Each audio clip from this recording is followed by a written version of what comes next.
Hello everyone and welcome to EduTap. Today we are going to discuss the topic of fund flow statements. As we all know in the previous videos that we have published for the AFM component, हमने जो पूरा हमारा chapter number 16 है related to the components of cash flow, we have already discussed about these different components like investing activities, financing activities and operating activities से आने वाले cash flows के बारे में बात हो गई है. अगर आपने वो videos नहीं देखी हैं तो request है कि ये जो playlist है, this video is also part of that playlist, उस playlist के ऊपर जाइए and you can watch all these videos in a series, in a sequence where all these important topics chapter wise they are being discussed. So even if you have not subscribed to any kind of a course or even if you are preparing by your own self, you can use these videos and for concept clarity or for revision or for keeping track with the important topics that you have to prepare for the examination. So that is why we are bringing up these videos. So आज हम बात करेंगे fund flow statements की. What is a fund flow statement basically? So as you know that in a balance sheet, each item in the balance sheet वो या तो asset होता है या लायबिलिटी होता है और इसी वजह से every item is either a source of funds और use of fund. What is a fund basically? Fund हमें पता है, बहुत ही कोलोकियल लैंग्वेज में हम बोले तो fund is usually money, the wealth. It is not necessarily cash. ये जरूरी नहीं है कि मैं फिजिकल कैश की बात कर रहा हूँ, यहाँ पर हम फंड्स की बात कर रहे हैं, यानी कि जो पैसा है, जो मनी है. जब भी आप अपने किसी एसेट को प्रोक्योर करते हो, wherever you purchase an asset, तो आपका फंड यूज हो जाता है.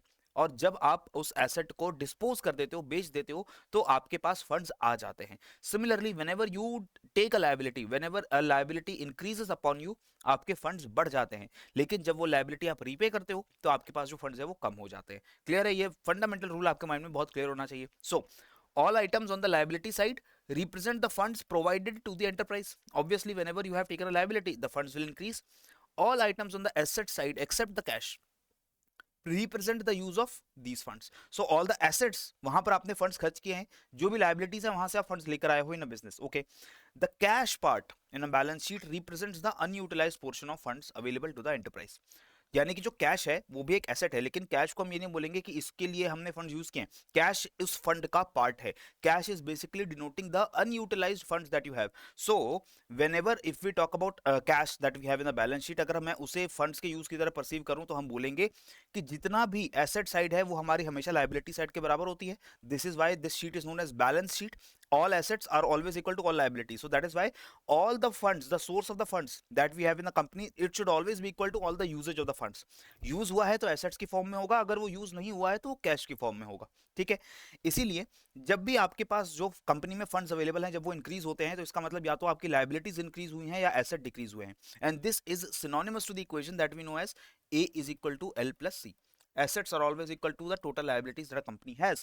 So अगर आपकी liabilities बढ़ जाती हैं और या आपके assets कम हो जाते हैं, किसी भी केस के अंदर आपके जो फंड्स हैं वो फंड्स बढ़ जाएंगे.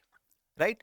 इसी तरीके से जब आपकी लायबिलिटीज कम होती हैं, आपकी लायबिलिटीज आपने पे बैक कर दी, you have paid back your loans, you have paid back your bills, और आपके एसेट बढ़ गए, आपने कोई एसेट खरीद लिया है, तो आपका फंड का जो यूजेज है वो भी बढ़ जाता है.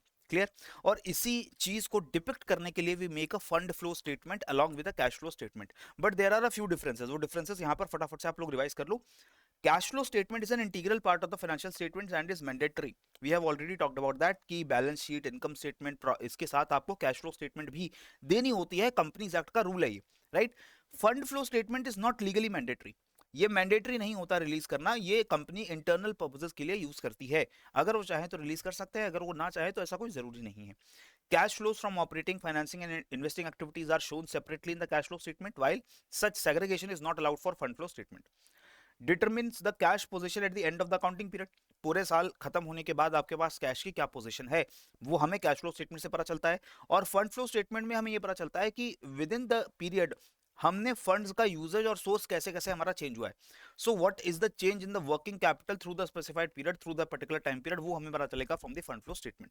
राइट? कैश कितना है या नहीं वो हमें फंड फ्लो से पता नहीं लगता है. Cash flow statement uses the cash system of accounting. Fund flow system uses the accrual system. So cash statement में हमने पहले भी इसकी बात की थी कि कैश, जब भी आप कैश फ्लो स्टेटमेंट बनाते हो, जब तक आपके पास एक्चुअल कैश नहीं आता आप उसे रिकॉर्ड नहीं करते. भले आपने सेल कर दी है लेकिन सेल क्रेडिट पे हुई है and the cash has not been paid to you, तब तक आप उस सेल को एक्रूअल बेसिस पे अगर अकाउंटिंग कर रहे हैं तब तो हम उस सेल को रिकॉर्ड कर लेंगे कि हमने सेल कर दी और हमारे पास इनकम आ गई, लेकिन कैश में हम उसको रिकॉर्ड नहीं करते। कैश फ्लो स्टेटमेंट में we do not record that we have received the cash until we physically receive the cash, लेकिन फंड फ्लो स्टेटमेंट में एक्रूअल सिस्टम यूज होता है।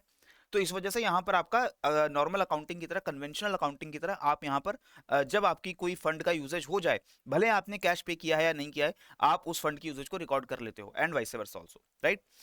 It helps in understanding the liquidity position of the business. Cash flow statement, वो liquidity अच्छी है या बुरी है, हमें पता चलेगा कि कैश फ्लो जो है उस कंपनी का वो अच्छा है या बुरा है। उनके पास कैश फ्लो रेगुलरली आता है या नहीं आता है, वो हमें कैश फ्लो स्टेटमेंट से पता चल जाएगा। But fund flow statement will help in assessing the long term financial strategy of a business, how the firm is using their funds.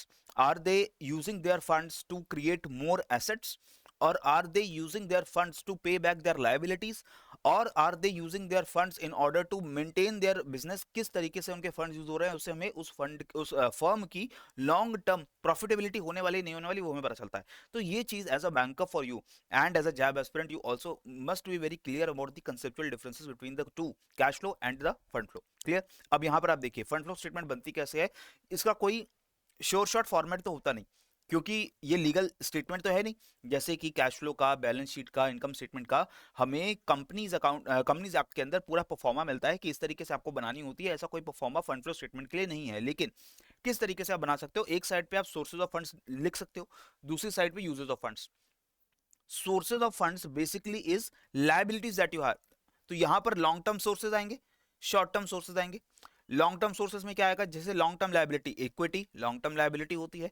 Reserves, ये भी ओनर्स को बिलोंग करता है, ये भी लॉन्ग टर्म लायबिलिटी होती है कंपनी के ऊपर। Then long term borrowings is basically the long term loans that you have taken from banks और from suppliers, whatever. Decrease in non current asset, fixed asset में कमी होना, मशीन बेच दिया, व्हीकल बेच दिया, घर बेच दिया, तो ये जो बेचने से जो पैसा आएगा वो भी क्या होगा, सोर्स ऑफ फंड होगा, ठीक है, और ये लॉन्ग टर्म सोर्स होगा। सिमिलरली शॉर्ट टर्म सोर्स क्या होगा कि शॉर्ट टर्म बोरोइंग्स कर लिया आपने, या फिर शॉर्ट टर्म करंट एसेट्स को आपने बेच दिया, ठीक है।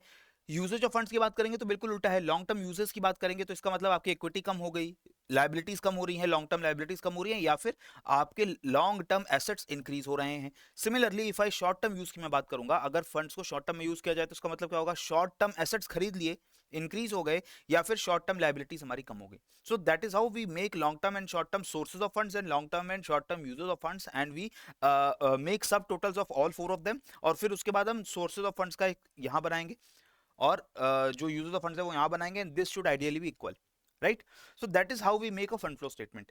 एंड इसके बारे में और डिटेल अगर आपको जाननी है तो आपको लेना पड़ेगा ये हमारा कोर्स, जिसके अंदर ये सारे टॉपिक को मैं और इजी लैंग्वेज में और टाइम लगा करके आपके लिए एक्सप्लेन करता हूँ। लेकिन जितना कुछ हमने अपनी फ्री यूट्यूब सीरीज में डिस्कस कर दिया है, उससे भी आपका एग्जाम, मैं नहीं कह रहा कि नहीं निकल पाएगा। अगर आप थोड़ा सा खुद भी पढ़ाई कर रहे हो और ये वीडियोस भी देख ले रहे हो तो भी आप आराम से एग्जाम निकाल सकते हो। लेकिन अगर आप अपना एफर्ट और आसान करना चाहते हैं, आप अपना जो टाइम है वो बुक्स में ना दे करके सीधा सीधा आप वो चीज़ें पढ़ना चाहते हैं जो कोर्स में, जो एग्जाम में आपको पूछी जाती हैं, तो this is the course for you. In this course we provide you a single course for every subject as well as a 4-in-1 course where you will get courses for all the 4 subjects in one, right. So if you want please go check out this course. इस कोर्स के अंदर आपको recorded classes, live video classes, revision notes, chapter wise MCQs, 10 full length mock test for every subject, और आपको live faculty interaction, ये सारी चीजें मिलती हैं।